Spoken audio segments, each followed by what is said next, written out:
குருவே சரணம். மகிழ்ச்சியான வாழ்வினை அருளும் மங்கள சனைச்சரர். இது திருநறையூர் ராமநாதேஸ்வரம். பொதுவாகவே நம் எல்லோருக்குமே நவக்கிரகங்களில் சனைச்சரர் என்றாலே சற்று பயம் அதிகம்தான். ஜாதகவியல் படி ஆயுள் ஸ்தானத்திற்கு அதிபதி இவர். சனைச்சர பகவான் தனக்குரிய காலங்களில் அவரவர் வினைப்பயன்படி சற்றும் இரக்கமில்லாது கடுமையாக தண்டித்துவிடும் குணம் உடையவர். அதே சமயம் அளப்பரிய பாக்கியங்களை அள்ளித் தருவதிலும் அவருக்கு நிகராக எவரும் இல்லை என்றே சொல்லலாம். இப்படி சகல சௌபாகியங்களையும் அள்ளித் தந்திடும் மங்கள சனைச்சரராக சாந்த ஸ்வரூபியாக தனது குடும்ப சகிதராய் தனித்த சந்நிதியில் அமர்ந்தருளும் காட்சியை உலகிலேயே ஒரே ஒரு தலத்தில் மட்டுமே காண இயலும். அது திருநறையூர் ராமநாதேஸ்வரத்தில் உள்ள ஸ்ரீ மங்கள சனைச்சரர் ஆலயம். ஜேஷ்டாதேவி மாந்தாதேவி ஆகிய இரு தேவிகளுடன் தனது இரு குழந்தைகளான மாந்தை குளிகன் உடனிருக்க குடும்ப பரிவாரங்களுடன் மகிழ்ச்சி பொங்கும் திருமுகத்தினராய் கல்யாண கோலத்தில் சனீஸ்வர பகவான் காட்சி தருவது இங்கு மட்டுமே. உலக மக்களின் ஆயுளை நிர்ணயம் செய்யும் மாந்தி மற்றும் காலத்தினை நிர்ணயம் செய்யும் குளிகன் இவ்விருவருமே பாலரூபமாக சனைச்சரரின் திருவடி அருகே அமர்ந்திருக்கின்றனர். இத்தகு கோலத்தில் இவர்களை தரிசிப்பதால் ஆக கடுமையான தோஷங்களும் அடியோடு நசிந்து விடுகின்றன. தனக்கு உகந்த நீல நிற வஸ்திரம் அணிந்து தனக்குரிய மேற்கு திசை பார்த்த வண்ணராய் காட்சி தருகிறார் இந்த மங்கள சனி பகவான். இவருக்கு பின்னால் மகர கும்ப ராசிகளுக்குரிய சின்னங்களும் நட்சத்திர மண்டலமும் புடைப்புருவங்களாக பொறிக்கப்பட்டுள்ளன. இந்த மங்கள ரூபங்களை தொழுதபடி அருகிலே நிற்கும் தசரத மகாராஜாவின் திருவுருவம் கூடுதல் சிறப்பு.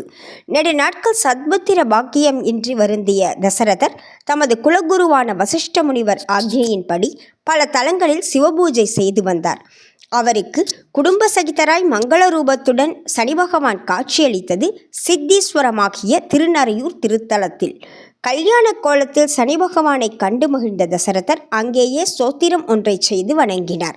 மனமகிழ்ந்த சனைச்சரர் உடனே சத்புத்திர பாக்கியத்திற்கு அருளினார். அது மட்டுமா, இத்தலத்தில் தன்னை வந்து வழிபடுவோருக்கு தனக்குரிய தசாபுத்தி காலத்தில் ஏற்படும் சகல கஷ்டங்களையும் நீக்குவதுடன் அனைத்து தோஷங்களையும் அகற்றி அருளுவதாகவும் வரம் அளித்ததாக ஸ்தல புராணம் கூறுகின்றது. தசரதர் அருளி செய்த மங்கள சனைச்சர சோஸ்திரம் இன்றளவும் பக்தர்களால் நம்பிக்கையுடன் பாராயணம் செய்யப்படுகின்றது. தந்தையை பின்பற்றி பகவான் ஸ்ரீ ராமபிரானும் இத்தலத்தில் வழிபட்டு மகிழ்ந்துள்ளார். எனவே இத்தலம் ராமநாதேஸ்வரம் எனப்படுகின்றது. ராமரால் பிரதிஷ்டை செய்யப்பட்ட லிங்கபிரான் தான் இவ்வாலயத்திற்குரிய மூலவர் என்பதும் குறிப்பிடத்தக்கது.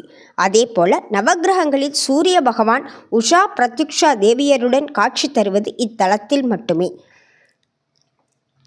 சனிக்குரிய உலோகமான இரும்பினால் ஆன துவஜஸ்தம்பம் இருப்பது இத்தலத்திற்கே உரிய அருஞ்சிறப்பு. கூடுதலாக இக்கொடிமரத்திற்கு அருகிலே பலிபீடம் மற்றும் காகவாகனமும் அமைய பெற்றிருக்கின்றன. இவ்வாலயத்தில் மூலஸ்தானத்திற்கு நேராக கொடிமரம் இல்லை என்பதும் கவனிக்கத்தக்கது. சனி கிரகத்தினால் அல்லலுறுபவர்கள் இத்தலத்தில் 8 வாரங்கள் தொடர்ந்து நல்லெண்ணெய் தீபங்கள் ஏற்றி வழிபட சனியின் கடுமை குறைந்து அதீத நன்மைகள் உண்டாகும். இயன்றவர்கள் நீலசங்கு புஷ்பங்கள் அல்லது குவளை மலர்களால் அர்ச்சித்தும் வழிபடலாம். தினந்தோறும் குளிகை நேரத்தில் இத்தலத்தில் விசேஷ வழிபாடுகள் நடைபெறுகின்றன. இச்சமயத்தில் இத்தலத்தில் வழிபட அளப்பரிய மேன்மைகள் உண்டாகும் என்பது அனுபவக்கூற்று. சனிவாரங்களில் நல்லெண்ணெய் பால் அபிஷேகம் செய்து நீல வஸ்திரம் சாற்றி வழிபடுபவர்களுக்கு ஆயுள் சம்பந்தமான தோஷங்கள் நீங்கிவிடுகின்றது. இங்குள்ள சனைச்சர பகவானுக்கு பாலால் அபிஷேகம் செய்யும் போது அவரது திருமேனி நீல நிறமாக மாறி காட்சி தருவது அதிசயம். அதேபோல் அரிய நிகழ்வாக சனிப்பெயர்ச்சி தோறும் திருக்கல்யாணம் மற்றும் திருவீதி உலா நடைபெறும் ஸ்தலம் உலகிலேயே இதுதான் என்பதும் கூடுதல் விசேஷம்.